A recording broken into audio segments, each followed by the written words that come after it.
Hello students, इस video lecture में हम डिस्कस करेंगे प्लांट डिसीज मैनेजमेंट के जनरल प्रिंसिपल्स। ये general principles of plant disease control. सबसे पहले हम जानें कि प्लांट डिसीज क्या है। प्लांट डिसीज ऐसी परिस्थिति, ऐसी कंडीशन जो पौधे को अपना मैक्सिमम पोटेंशियल दिखाने से रोकती है, उसके परफॉर्मेंस को कम करती है। कोई पौधा किसी एजेंट के कारण, किसी कॉजल एजेंट के कारण लगातार डिस्टर्ब होता है तो वो डिस्टर्ब कंडीशन भी डिसीज कहलाती है।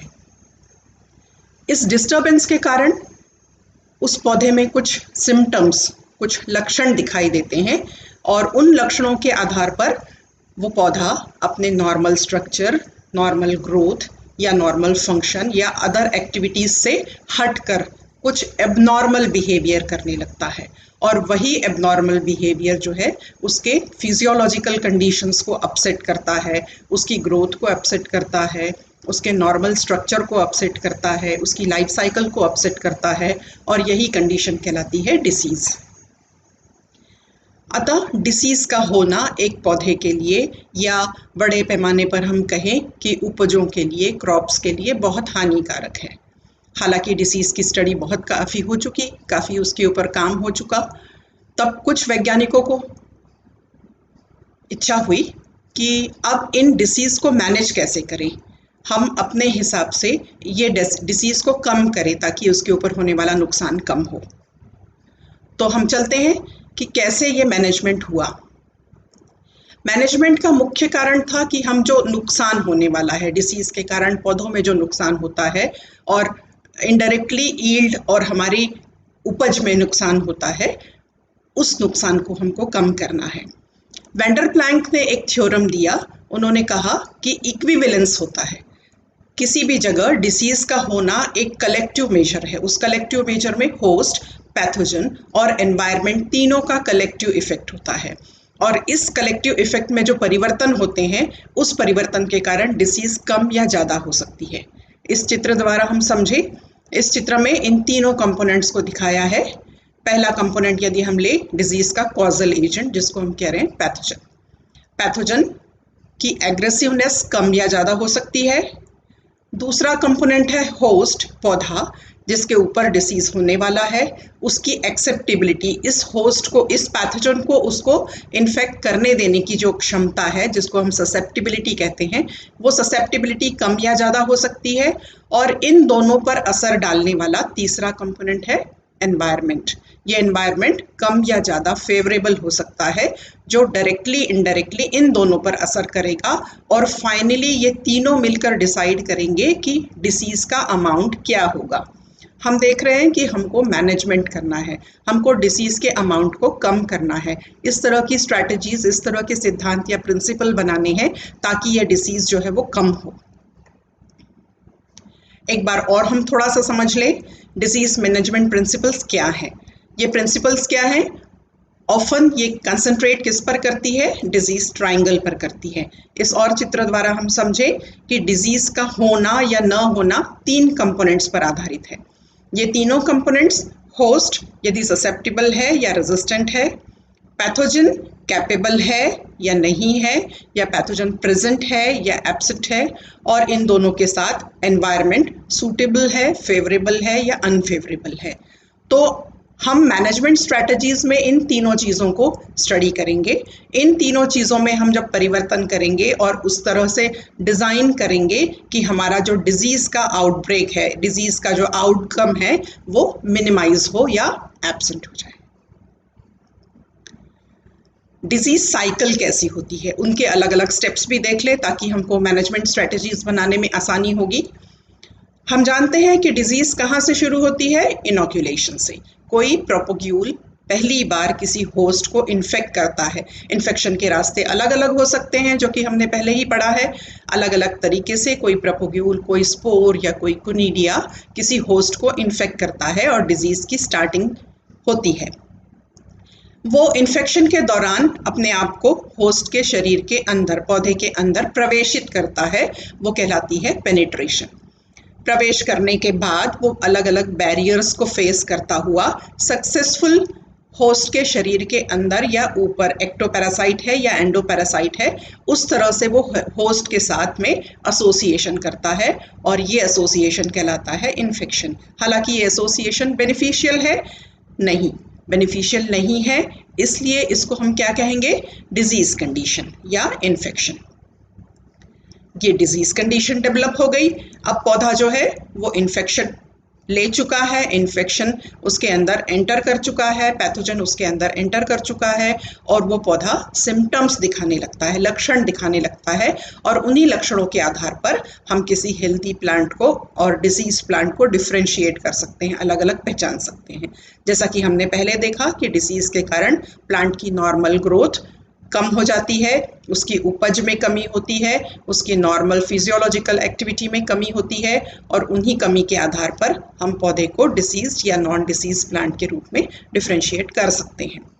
अब इस डिसीज कंडीशन डेवलप करने के बाद जो पैथोजन है वो उस होस्ट के साथ साथ मल्टीप्लाई करता है, ग्रो करता है और रिप्रोडक्शन करके अपनी कॉलोनी को बढ़ाता है, अपने नंबर को बढ़ाता है। उसको हम कहेंगे पैथोजन का रिप्रोडक्शन। और रिप्रोडक्शन करने के बाद अपने रिप्रोडक्टिव प्रोपोग्यूल्स जो हैं वो अलग अलग माध्यम से डिस्पर्स करता है। एक पौधे से दूसरे पौधे में, एक जगह से दूसरे जगह में ये प्रोपोग्यूल्स जो हैं वो स्प्रेड होते हैं और स्प्रेड होने के बाद कभी कभी अनफेवरेबल कंडीशंस आने के बाद वो मिट्टी में या अलग अलग स्थानों पर सरवाइव भी कर सकते हैं, अपने आप को बचा के रख सकते हैं ताकि फिर से वो नया इन्फेक्शन कॉज कर सके, नया इनोकुलेशन कर सके। तो ये पूरी घटना जो है एक साइक्लिक घटना है जो अलग अलग तरह के पैथोजेंस में अलग अलग हो सकती है, पर कमोबेश ये स्थिति इसी तरह की रहती है और इसको हम कहते हैं डिसीज साइकिल। इस पूरे डिजीज साइकिल में ये जो दो स्थितियां हैं ये होस्ट की इंडिपेंडेंट स्थितियां, होस्ट के बाहर डिस्पर्सल होता है, होस्ट के बाहर या तो एयर में या वाटर में या सॉइल में पैथोजन सरवाइव करता है। तो यहाँ हम देखते हैं कि हर स्टेप के बीच बीच में हमको कहीं कहीं लूप होल्स मिल रहे हैं, कहीं कहीं हमको खाली जगह मिल रही है और वही जगह है जहाँ पर हम मैनेजमेंट करेंगे, वही जगह है जहाँ पर हम डिसीज को रोकने के लिए इस साइकिल को ब्रेक करेंगे। अब हम जान रहे हैं कि हमको साइकिल को ब्रेक करने के लिए बीच बीच में अलग अलग स्टेप्स के बीच में खाली जगह मिल रही है। ये जगह हमको समझनी बहुत ज़रूरी है क्योंकि हर तरह के डिसीज़ में ये जगह छोटी या बड़ी, कम या ज़्यादा समय के लिए हो सकती है। तो हमको कुछ पॉइंट्स पर ध्यान देना है। क्या ध्यान देना है? Practice of disease management very करता है, अलग अलग पौधे के लिए, अलग अलग पैथोजन के लिए, अलग अलग डिसीज के लिए मैनेजमेंट की स्ट्रैटेजीज जो है वो अलग हो सकती है, जैसे कि type of pathogen, type of host और उसके अलावा कुछ बायोटिक और एबायोटिक फैक्टर्स जो उस डिसीज को होने के लिए फेवरेबल होते हैं। उसके अलावा हमने थोड़ी सी थ्योरी भी पढ़ी है जिसको हम कह रहे हैं इटियोलॉजी, सिम्टम्स, पैथोजेनेसिस और एपिडेमियोलॉजी। ये चीज़ें हम पहले पढ़ चुके हैं तो हमको इनकी भी जानकारी होना ज़रूरी है। किस तरह के सिम्टम्स को हम अर्ली सिम्टम्स कहेंगे, कब हम डिजीज़ को सीवियर कहेंगे, कब हम डिसीज़ को ऑनसेट कंडीशन कहेंगे, ये सारी चीज़ें मुझे जानना ज़रूरी है। पैथोजेनेसिस, किस रास्ते से पैथोजन अपने होस्ट के अंदर एंटर कर रहा है, वो रास्ता हमको मालूम होना चाहिए। और कंप्लीट डिजीज साइकिल, मैंने पिछले स्लाइड में आपको बताया कि कंप्लीट डिजीज साइकिल में जगह जगह पर कुछ पॉज होते हैं, लूप्स होते हैं। उन लूप्स को हमको ध्यान देना है कि वो यदि छोटे लूप्स हैं और या वो बड़े लूप्स हैं तो हम उन जगहों को कैसे मैनेज करें और ओवरऑल हम पूरी डिसीज़ को मैनेज करें ताकि हमारा जो होने वाला लॉस है वो कम किया जा सके। ह्यूमन और एनिमल डिसीज़ के मैनेजमेंट से ये थोड़ा सा हट कर होता है। ये जो हमारी प्लांट डिजीज़ कंट्रोल की स्ट्रैटेजीज़ हैं वो थोड़ी सी हट के होती है। क्यों? क्योंकि ह्यूमन और एनिमल डिसीज़ेस में इन स्ट्रैटेजीज़ में 1-to-1 अटेंशन होता है, एक एक ह्यूमंस को या एनिमल को अटेंड किया जाता है, जबकि प्लांट डिजीज मैनेजमेंट की जो स्ट्रैटेजीज होती हैं वो कलेक्टिव होती हैं, पॉपुलेशन पर होती है, पूरे पौधों पर, बड़े पैमाने पर, एक बड़े क्रॉप फील्ड में होने वाले डिसीजेस को। तो हमारी जो स्ट्रैटेजीज रहेंगी उनमें हम ध्यान रखेंगे कि हम 1-to-1 प्लांट को कंसिडर ना करके हम एक बड़े पैमाने पे कलेक्टिव या पॉपुलेशन लेवल पर पौधों को ट्रीट करेंगे। So coming to the actual management strategies, हमको क्या बात में ध्यान रखना है? हमको ध्यान रखना है कि डिजीज साइकिल कैसी है और कब डिजीज सीवियरिटी पे पहुंचेगी। और डिजीज कैसे बढ़ती है, over space, over severity, over time, वो डिजीज का बढ़त कैसे होता है, अलग अलग जगहों पर अलग अलग तरह के डिजीज में, अलग अलग तरह के पौधों में और अलग अलग तरह के पैथोजेनिक इंटरेक्शंस में डिजीज का फैलाव कैसा होता है। इन दो बातों को हमको मुख्य रूप से ध्यान देना है। उसके पहले हम थोड़ा सा और जान ले कि डिजीज जो है वो 3 तरह के साइकिल्स में भी डिवाइड की जा सकती है।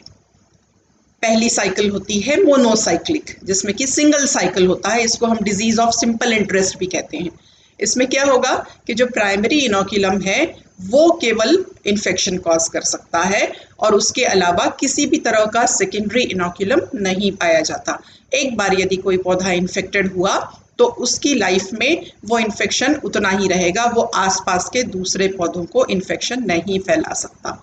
तो हमारे लिए इस तरह के डिजीज मैनेजमेंट में आसानी होगी कि वो उस अकेले पौधों को सिम्टम्स के आधार पर, फिजियोलॉजी के आधार पर पहचाने और उस अकेले पौधे को यदि पूरे पॉपुलेशन से हटा दे तो हम उस डिजीज को बहुत आसानी से मैनेज कर सकते हैं। सो मोनोसाइक्लिक डिजीज जो रहती है वो मैनेज करने में बहुत आसान होती है।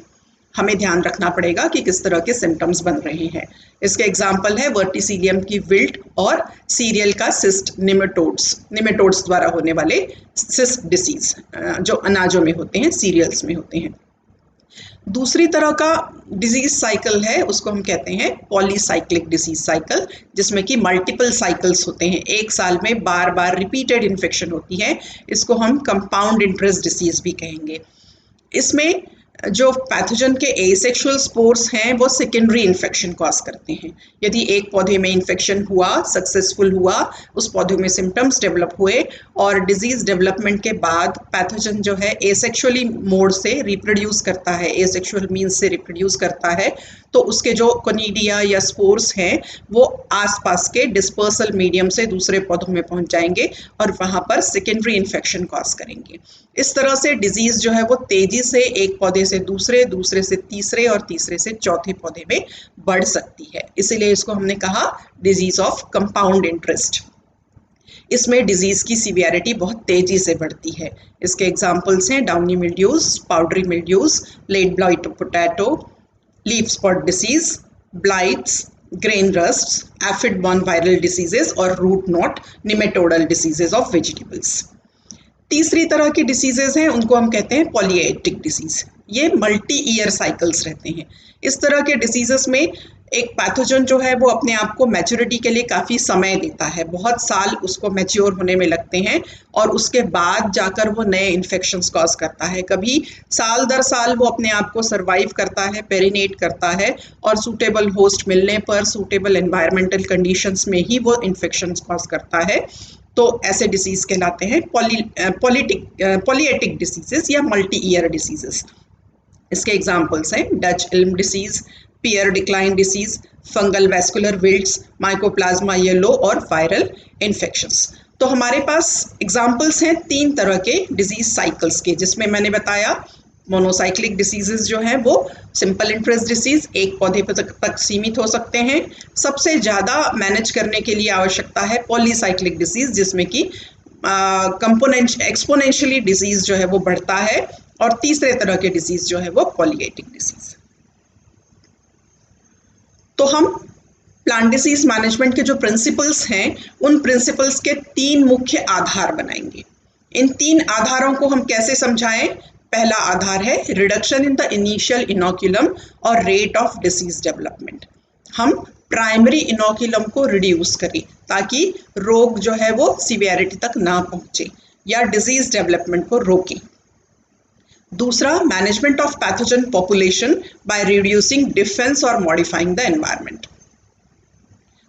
पैथोजन को कम कैसे करें? एनवायरनमेंट को मॉडिफाई करके। यहाँ हमने पैथोजन को रिड्यूस किया था, यहाँ हमने पैथोजन को एनवायरनमेंट से रोका था, एनवायरमेंटल कंडीशंस इस तरह से रखी कि पैथोजन जो है वो कम हो जाए। और इरप्शन ऑफ डिस्पर्सल, सर्वाइवल और फर्दर डिसीज डेवलपमेंट।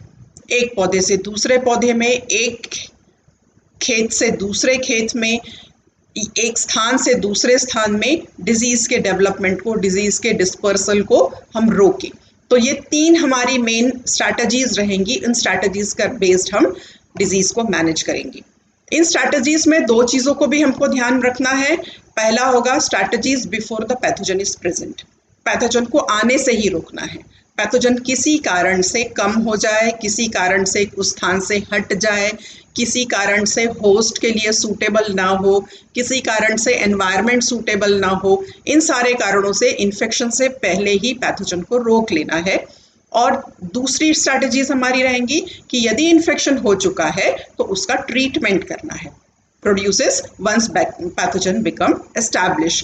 डिजीज हो गया है पर उसको उसकी सीवियरिटी लेवल पर या उसके मल्टीपल स्प्रेड लेवल पर न जाने देने के लिए उसको रोकना है। तो बिफोर इन्फेक्शन हम डिजीज को रोकें या आफ्टर इन्फेक्शन हम डिजीज को मैनेज करें। So coming to the main point of this lecture, that is fundamental principles of plant disease management. हमारे पास 6 प्रिंसिपल्स हैं, 6 सिद्धांत हैं जिसके आधार पर हम प्लांट डिजीज को मैनेज कर सकते हैं, प्लांट डिजीज को कंट्रोल कर सकते हैं। ये 6 प्रिंसिपल्स हैं: avoidance, exclusion, eradication, protection, immunisation and therapy. अब इन 6 प्रिंसिपल्स को हम थोड़ा सा डिटेल में लेंगे और उसके एग्जाम्पल्स को डिस्कस करेंगे। पहला था डिजीज अवॉइडेंस। हम रोग को अवॉइड करें, उसको रोकें। It involves avoiding disease by planting at time when और in areas where inoculum is absent और ineffective due to environmental conditions. हम अपनी खेतों में उस समय पौधों को लगाएं जब वो पैथोजन वहां पर अनुपस्थित हो, उस स्थानों पर लगाएं या उन जगहों पर लगाएं जहां पर पैथोजन नहीं पहुंच पाया है। इस तरह के सिद्धांत का जो एम है उसके पीछे कि हम होस्ट को पैथोजन तक ना पहुंचने दें, या जस्ट उल्टा मैं कहूं कि पैथोजन को होस्ट तक ना पहुंचने दें, उनके बीच ऐसी दूरी बना दे, उस दूरी को हम कहेंगे अवॉइडेंस। दोनों एक दूसरे के कांटेक्ट में ही ना आने पाए। इस अवॉइडेंस के लिए हमको क्या क्या करना पड़ेगा? हमको चुनना पड़ेगा चॉइस ऑफ ज्योग्राफिकल एरिया, ऐसा एरिया जहां पर उस डिसीज का रिपोर्ट नहीं है, वहां पर हम अपनी उपज लें। Selection of field, choice of sowing and planting time. हम इस तरह के फील्ड्स को सेलेक्ट करें जहां पर पैथोजन की रिपोर्टिंग नहीं है।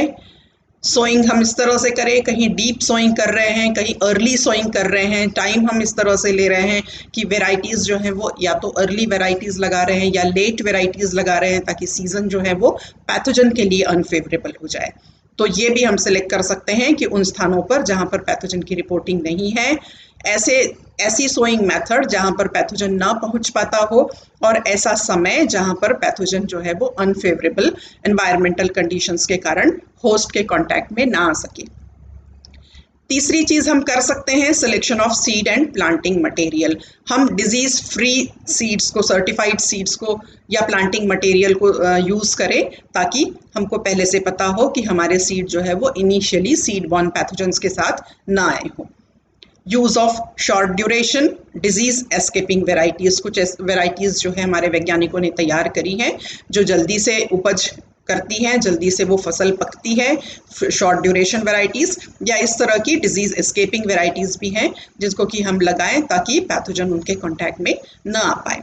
और एक और हम काम कर सकते हैं modification of agronomic and cultural practices. जो खेती की विधियां हैं, कल्चरल प्रैक्टिसेस हैं, एग्रोनॉमिक प्रैक्टिसेस हैं, उनमें कुछ बदलाव करें ताकि होस्ट और पैथोजन एक दूसरे के कांटेक्ट में ना आ सके। हमारा इस पहले प्रिंसिपल का मेन एम यही था कि हम पैथोजन और होस्ट को अपने कांटेक्ट में आने से रोकें। इसके कुछ एग्जाम्पल्स हैं जिसकी जो एक्टिविटी रिपोर्ट की गई थी। इन एग्जाम्पल्स में देखिए, potato cultivation at high altitude is relatively free from viruses. जो पहाड़ों में आलू बोए जाते हैं वहां पर देखा गया कि वायरसेस से उनमें इन्फेक्शन नहीं होता, as prevailing environmental conditions do not permit the build-up vector population। Virus का जो ट्रांसमिशन है वो वेक्टर्स के थ्रू होता है, इंसेक्ट्स के थ्रू होता है। तो हाई एल्टीट्यूड्स में टेम्परेचर और उनकी जोग्राफिकल कंडीशंस, एनवायरमेंटल कंडीशंस ऐसी होती हैं कि उन वेक्टर्स को वो परमिट नहीं करता, वो प्रोपोगेट नहीं करता, और वेक्टर्स नहीं होंगे तो वायरस का स्प्रेड नहीं होगा, और इसलिए देखा गया कि उन जगहों पर पोटैटो कल्टीवेशन बहुत सेफली हो जाता है। Early planting of potato, wheat in Indo Gangetic plains. Indo Gangetic plains में ये एक्सपेरिमेंट किया गया था कि गेहूं की फसल, आलू की फसल यदि जल्दी बो दी जाए अपने सीजन से पहले तो वो लेट ब्लाइट से, स्टेम रस्ट से बच जाएगी। उसी तरह से बीन एंथ्राकोनास जो है वो वेट एरियाज में, जो जहाँ पर मॉइस्चर ज़्यादा होता है, बारिश ज़्यादा होती है, उस एरिया में बहुत कॉमन देखा गया। तो कोशिश की गई थी कि एरिड जोन्स में, ड्राई जोन्स में हम बीन का प्लांटेशन करें ताकि एंथ्राकोनास से हम बच सकें। एक और एग्जाम्पल है स्मट अर्गट, जो सीरियल्स में होता है। बहुत सीरियस डिसीज है where rainfall occurs for long duration during flowering of the crop. ये बारिश के समय ये डिजीज़ जो है वो सीरियस हो जाता है। तो उन जगहों में या उन समय में जब बारिश पूरी हो चुकी है या बारिश होने की संभावना नहीं है, उसके पहले यदि फ्लावरिंग हो जाए तो स्मट और अर्गट से बचा जा सकता है। फिर deweeding of some of the early appearing weeds supporting aphid to feeds.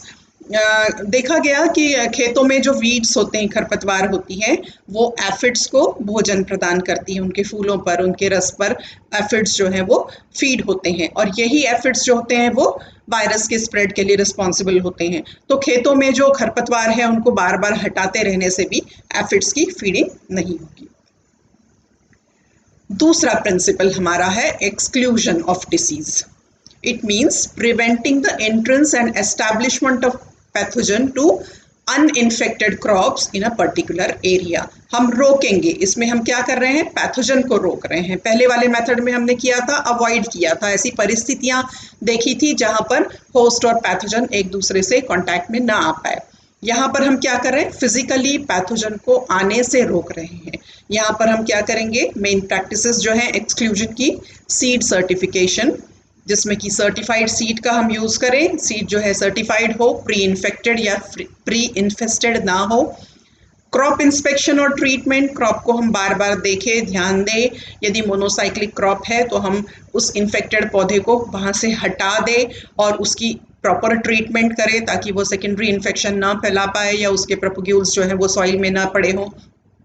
Eradication of inoculums and insect vectors, ऐसी कोशिश करें कि इंसेक्ट वेक्टर्स जो है वो क्रॉप के पास ना पहुंच पाए और इनोकुलम जो है वो इराडिकेट हो जाए, पैथोजन जो है वो वहाँ से हट जाए।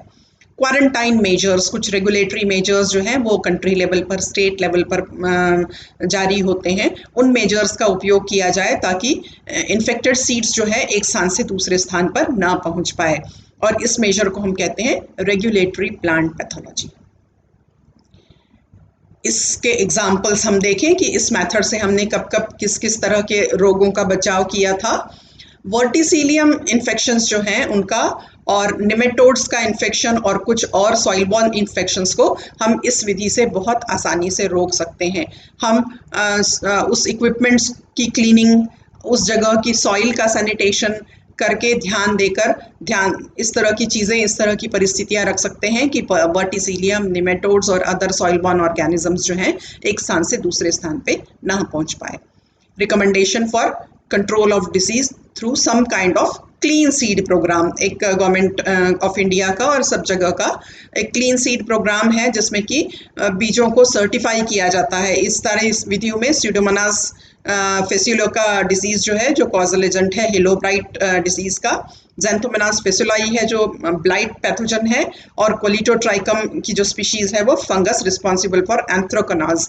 तो सर्टिफाइड क्लीन सीड प्रोग्राम के अंतर्गत इन 3 रोगों की जो है वो बड़े पैमाने पर रोकथाम की गई है। तीसरी प्रिंसिपल है हमारी इरेडिकेशन ऑफ डिसीज। इरेडिकेट करना है, the process of reducing, inactivating, eliminating और डिस्ट्रॉइंग द इनोकुलम।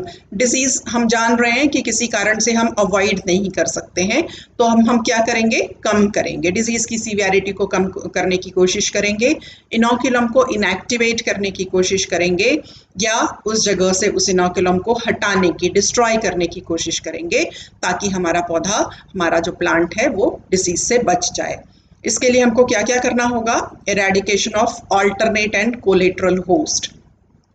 कुछ पौधे जो हैं वो कुछ थोड़े समय के लिए इन्फेक्शन लेते हैं, इन्फेक्शन उसमें होता है, और जो पौधा, उसका जो पैथोजन है वो ऑल्टरनेट होस्ट देख लेता है। जनरली शॉर्ट ड्यूरेशन क्रॉप्स जो होती हैं उनमें इस तरह की डिजीज देखी गई हैं कि जब पौधा हेल्दी है और काफ़ी अच्छी फेवरेबल कंडीशंस में है, तब उसमें इन्फेक्शन लगता है और उसकी डेथ के बाद, पौधे के नष्ट होने के बाद, जो पैथोजन है वो अपने सर्वाइवल स्पोर या रेस्टिंग स्पोर्स के रूप में मिट्टी में सर्वाइव करता है और उसी दौरान वो किसी दूसरे ऑल्टरनेट होस्ट या कोलेट्रल होस्ट के ऊपर अपनी लाइफ साइकिल जो है वो पूरी करता है।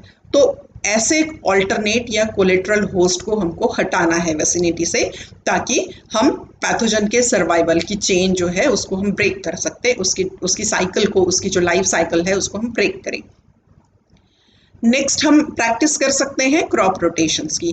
बार बार एक जगह पर एक ही तरह की क्रॉप ना लगाकर हम रोटेशन मोड में लगाएं, तो एक साल हमको क्रॉप मिलेगी और अगले साल क्या होगा, वो क्रॉप नहीं होगी, तो पैथोजन के लिए सूटेबल होस्ट नहीं होगा और कुछ हद तक पैथोजन जो है वहाँ से इनएक्टिवेट हो जाएगा और ग्रेजुअली वो वहाँ से रिड्यूस हो जाएगा।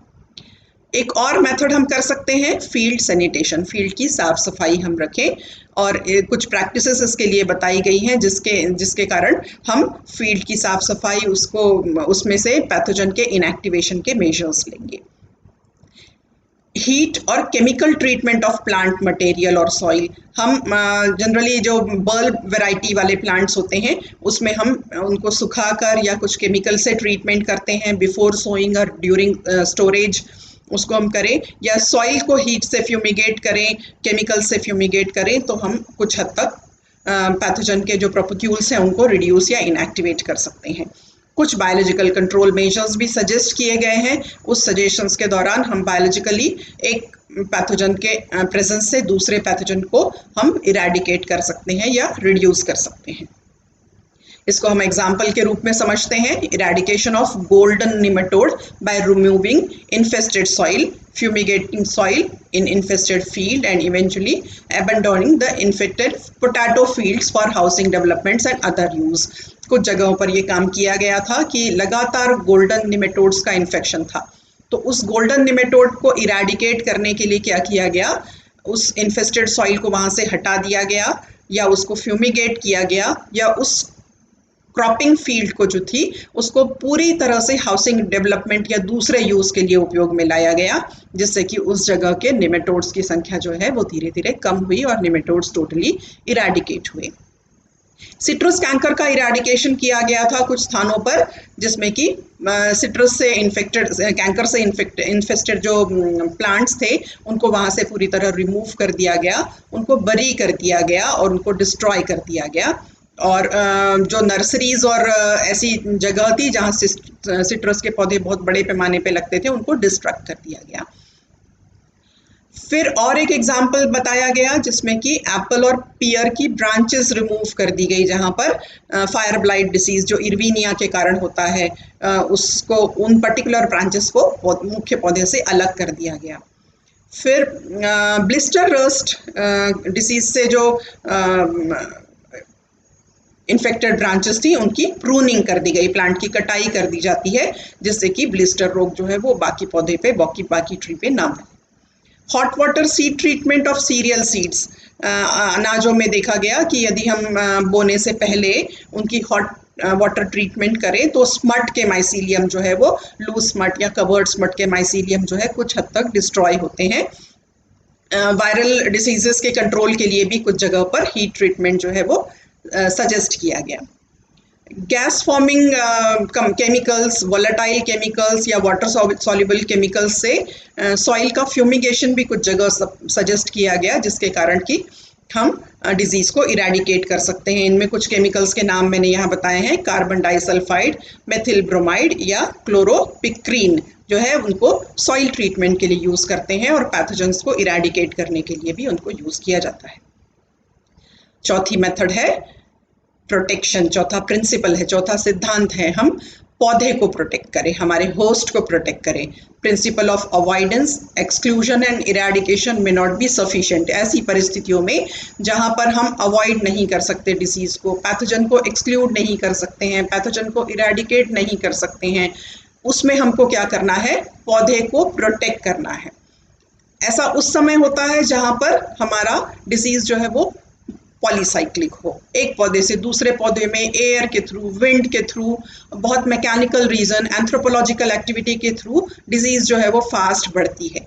और उस फास्ट स्प्रेडिंग जो इन्फेक्शियस प्रोपोग्यूल्स हैं उनको हम अवॉइड, एक्सक्लूड या इराडिकेट नहीं कर सकते हैं। इसलिए हमको एक चौथा सिद्धांत अपनाना पड़ेगा। वो चौथा सिद्धांत है डिजीज का, होस्ट का प्रोटेक्शन।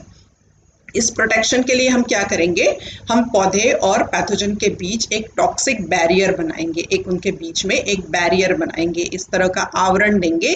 वो आवरण कैसा होगा, पैथोजन के लिए टॉक्सिक होगा, ताकि पैथोजन जो है वो डिजीज को सक्सेसफुली क्रिएट ना कर पाए। इसके लिए हम क्या क्या कर सकते हैं, केमिकल स्प्रे और डस्ट का उपयोग कर सकते हैं। पौधे को पहले से प्रोटेक्ट करके रखा ताकि पैथोजन का जो इनोकुलम है वो या तो एंटर ही ना कर पाए, या एंटर करने के बाद वो डिजीज को सक्सेसफुली एस्टैब्लिश नहीं कर पाए।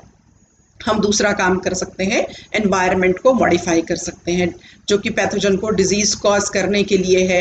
मॉइस्चर की ज़रूरत है, या वेटनेस की ज़रूरत है, डैम्पनेस की ज़रूरत है, पौधे की हेल्थ कैसी होनी चाहिए, पौधा सीडलिंग कंडीशन में है या मैच्योरिटी कंडीशन में है, इन सारे चीज़ों की भी हम ध्यान रख सकते हैं। और तीसरा है मॉडिफिकेशन ऑफ होस्ट न्यूट्रिशन, पौधे की न्यूट्रिशनल स्टेटस। यदि पौधा न्यूट्रिशनली काफ़ी हेल्दी है तो वो कुछ हद तक अपने खुद के बैरियर्स के थ्रू, अपने खुद के डिफेंस मैकेनिज्म के थ्रू अपने आप को प्रोटेक्ट करेगा, और उस पूरे चीज़ से डिजीज इंसिडेंस जो है वो थोड़ा सा लोअर होगा या एब्सेंट होगा।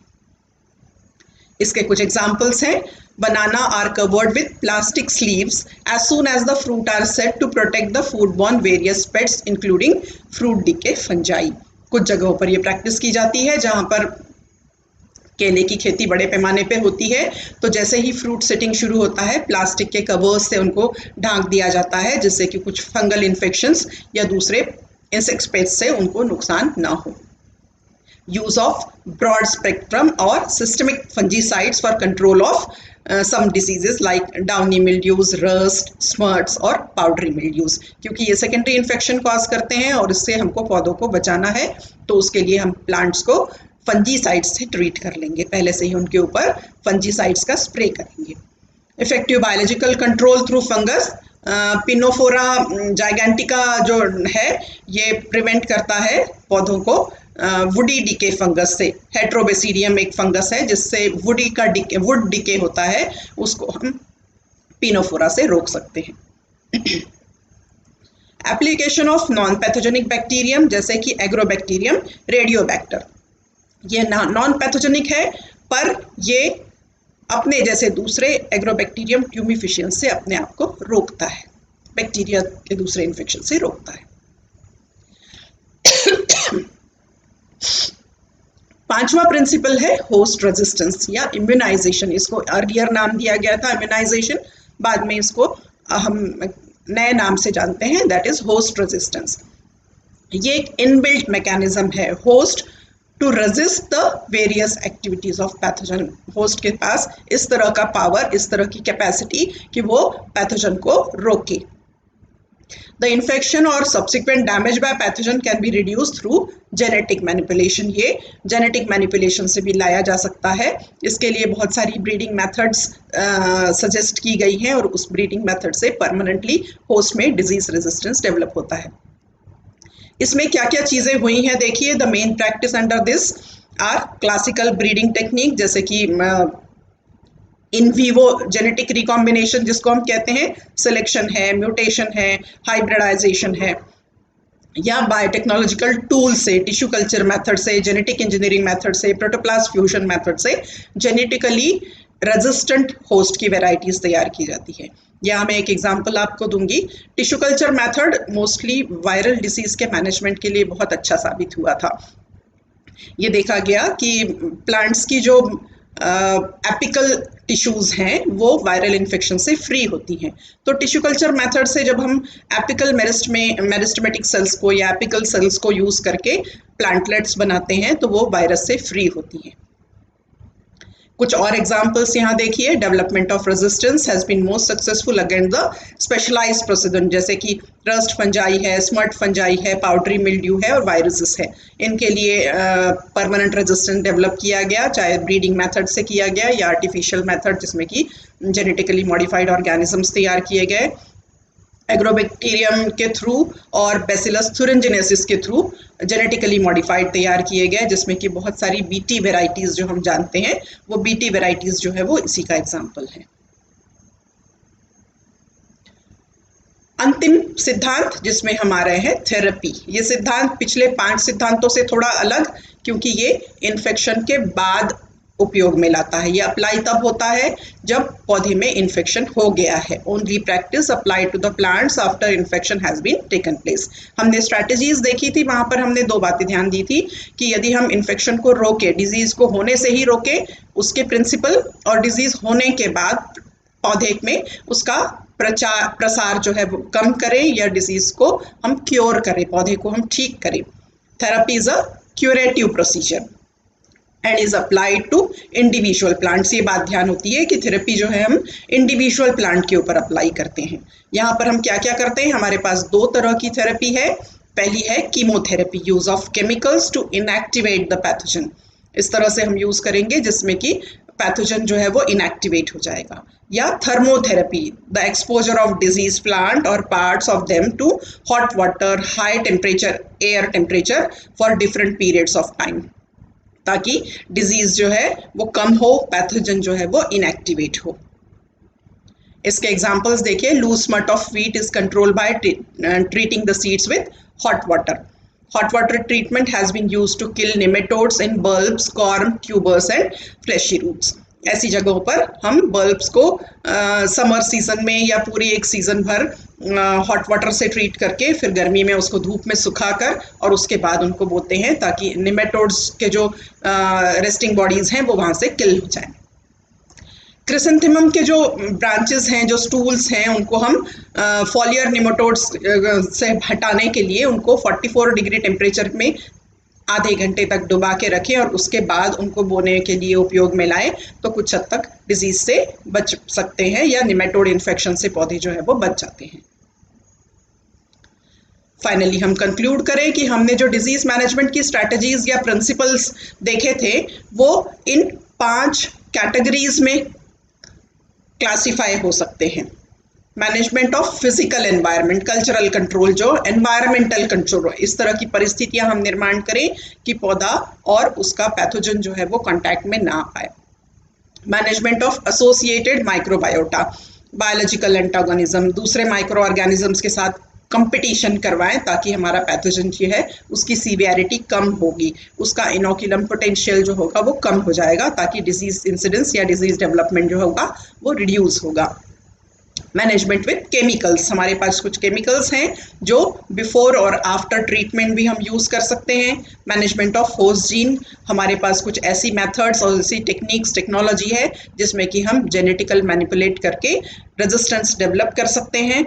और फाइनली फिजिकल या केमिकल मेथड से हम डिजीज होने के बाद भी इंडिविजुअल प्लांट को क्योर कर सकते हैं, उसको डिजीज से फर्दर स्प्रेड से या डिजीज से होने वाले नुकसान से बचा सकते हैं, जो कहलाएगी मैनेजमेंट विद थेरेपी। इस पूरे लेक्चर को हम इस चित्र द्वारा फिर से एक बार समझते हैं। डिजीज मैनेजमेंट हमारा एम था, हमको क्या करना था, डिजीज के बारे में जानकर उसको प्रॉपरली मैनेज करना था। उस डिजीज मैनेजमेंट को हम 2 मेजर हिस्सों में बांटेंगे। ये मेजर हिस्सा क्या कहलाएगा, एपिडर्मियोलॉजिकल कंसेप्ट। उसमें क्या किया हमने, डिक्रीज इनिशियल इनोकुलम या डिक्रीज रेट और ड्यूरेशन ऑफ इन्फेक्शन। हमने इनोकुलम को सीधा सीधा कम कर दिया या इनोकुलम के पोटेंशियल को, उसके रेट को, उसके पैथोजन के होस्ट से कांटेक्ट के ड्यूरेशन को कम किया। तो इन 2 मेथड से जब हम कम करेंगे तो ये कंसेप्ट होगा एपिडेमियोलॉजिकल कंसेप्ट।